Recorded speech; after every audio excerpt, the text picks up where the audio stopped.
دم البدر بدري والايام بتجري، دم البدر بدري والايام بتجري. والله لسه بدري والله يا شهر الصيام، والله لسه بدري والله يا شهر الصيام. ازيكم يا حبايب قلبي؟ عاملين ايه؟ وحشتوني جدا جدا جدا. راجعه لكم فيديو جديد وحلقه جديده من حلقات مطبخ توته. كل سنه وانتم طيبين وكل سنه وانتم بصحه جيده يا رب. ويا رب يعود علينا رمضانات كتير كتير كتير يا رب مع بعضينا، واحنا في احسن حال وافضل حال. والله العظيم بجد مش عارفه اقول لكم ايه، ان بجد الواحد زعلان ان شهر رمضان بيخلص كده من بين ايدينا. ويا رب يا رب يخلص يا رب ويتقبل مننا صالح الأعمال يا رب فيه.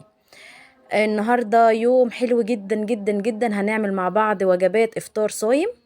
إن شاء الله إن شاء الله يا رب يحسبها لنا يا رب وربنا يتقبلها مننا.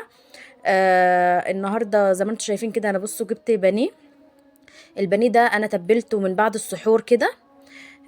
تبلته ازاي؟ جبت بصل مفروم، يعني فرمته في الكبة، وطماطم فرمتها مع البصل يعني. وحطيت معاها بقى كده شوية بهارات، حطيت 7 بهارات، وحطيت ملح وفلفل اسود، وحطيت كاري، وحطيت ملح طبعا، وحطيت سنة شطة صغيرة طبعا. ما تعرفيش الناس اللي انت بتوزعي عليهم يعني الوجبات بيحبوا الشطة ما بيحبوهاش، اعملي الحاجة المظبوطة المعتدلة ان الناس تحبها من ايديكي وتدعي لك في نفس الوقت. تمام. مسكت البانيه كله كده زي ما انتوا شايفين، تبلته وحطيته في قلب التلاجة، بيته ليلة. طلعته بقى كده زي ما انتوا شايفين، بدأت في الفطار الساعة كام؟ حوالي الساعة 3. براحتي كده اشتغل في الحاجة براحتي. جبت هنا كده كيلو الا ربع فيجيتار. حطيت عليه يعني كوبايه الا ربع نشا كده. وقلبتهم مع بعض كويس، وزي ما انتوا شايفين كده هعمله كله يعني هبدر البانيه بتاعي بالفيجيتار، وهحطه واركنه على جنب. وهنعمل مع بعض كده، تعالوا نشوفوا واحده واحده كده هنعمل مع بعض ايه. وان شاء الله ان شاء الله ان شاء الله يا رب يا رب يا رب يتقبلوا مننا ويجعله كده في صالح اعمالنا يا رب. انا كده عملت البانيه كله. جبت حله كبيره كده بقى عشان نعمل فيها الرز البسمتي. احنا النهارده الوجبات بتاعتنا عباره عن رز بسمتي وبانيه. تمام. يعني بصوا، انا عايزه اقول لكم ان انتوا لما تيجي تعملي وجبه، اعملي الوجبه اللي انت بتحبيها، الحاجه اللي انت بتحبيها اعمليها وطلعيها لله.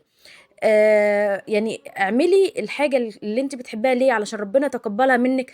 ما تعمليش حاجة تكوني كرهاها مش عارفة ايه. لا، اعملي الحاجة اللي انت بتحبيها وكلفيها واعمليها زي ما بتعمليها لنفسك بالظبط. انا هنا بحب الرز البسمتي بزبدة وزيت، عملته نفس اللي بعمله لنفسي بعمله للناس. حطيت كده زبدة وزيت، بس الزبدة طلعت كتيرة شوية، رحت شايلة منها ايه مكعب. تمام. حطيت هنا بصلاية، هي بصلاية واحدة بس كانت كبيرة شوية. انا هنا كده مولعه الزيت في الطاستين اللي قدامكم دول علشان خاطر هقلي البانيه. حطيت ايه بقى؟ حطيت لون زعفران، وحطيت قرفه. بصوا، بودره زعفران، وحطيت قرفه، وحطيت لورا، وحطيت كام فص حبهان. وهحط كام فص كبابه صيني زي ما انتوا شايفين. وهحط بردك يعني 3 فصوص كده ايه مستكه. بصوا بودره الزعفران اهي زي ما انتوا شايفين كده، لونها بتدي للرز لون حلو جدا. وهحط فلفل اسود. وحطيت معلقه صغيره كده ايه بهارات كبسه. تمام، بهارات الرز البسمتي يعني. وهحط بردك ربع معلقه ايه قرفه. وهحط ربع معلقه يعني نص معلقه قرفه وربع معلقه 7 بهارات. هحط بقى كام مكعب مرقه. انا هعمل هنا كيلو ونص رز بسمتي. هحط اللهم صل وسلم وبارك على سيدنا محمد، هحط 6 مكعبات مرقه. ليه؟ علشان هو كل نص كيلو بياخد مكعبين 2 مرقه.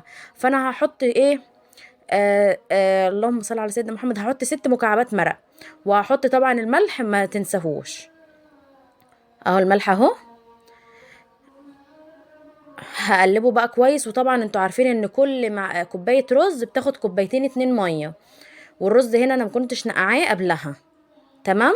تمام. لما بنقعه بقلل شويه الميه. زي ما انتوا شايفين كده. بجد كان طعمه روعة وريحته حلوة جدا جدا جدا. والبانيه كنا قالينه حلو جدا ومفيش حرق ولا في حاجة. وكان النشا مدياله يعني كان ماسك نفسه بقى من بره وحلو كده وطري من جوه وكان فظيع. حطيت له الميه زي ما انتوا شايفين بقى كده وسبته ايه يستوي براحته على نار عالية الأول. وبعد كده بروح مهدية عليه النار خالص لما يغلي غلوتين. بروح مهدية عليه النار وسايباه يستوي براحته. هنا كده كنت بحط البانيه بقى كده بتاعي علشان يتقلي، علشان برضك الحق الوجبات كده. انا وزعتها يعني نزلت حوالي 6 الا ربع. كنت نزلت الكيلو ونص الرز البسمتي ما كانوش مقضيين، رحت عملت حلة كمان. بس طبعا ما جاتش في الكاميرا تمام. عملت حلة كمان علشان خاطر ايه يقضي البانيه ده. كميته ايه؟ كميته 3 كيلو بانيه. تمام. تمام. علشان يعني تعرفوا هو عمل وجبات قد ايه. ال3 كيلو البانيه عمل في حوالي 24 وجبة 25 وجبة كده. ممكن بقى تحطي بقى انت الوجبات براحتك، يعني تعملي انت كمية الوجبات براحتك. ممكن تعمليها قطعة واحدة بانيه. بصراحة بصراحة يعني انا حطيت قطعتين على اساس ان الواحد ياخدها يشبع. إن يعني الناس بتبقى مستنية قطعة البروتين دي يعني اكتر من الرز ممكن عادي، يعني ممكن في ناس تحب وفي ناس لأ.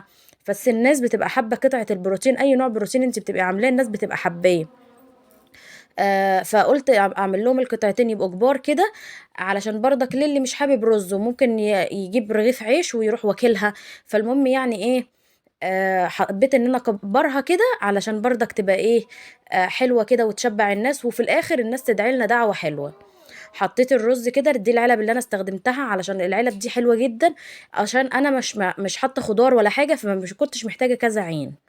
فهو حلو قوي العلب دي لكده. حطيت بقى كده مغرفتين 2 رز، وحطيت مغرفتين 2 رز حلوين مليانين. العلبة دي على فكرة عالية وحلوة يعني.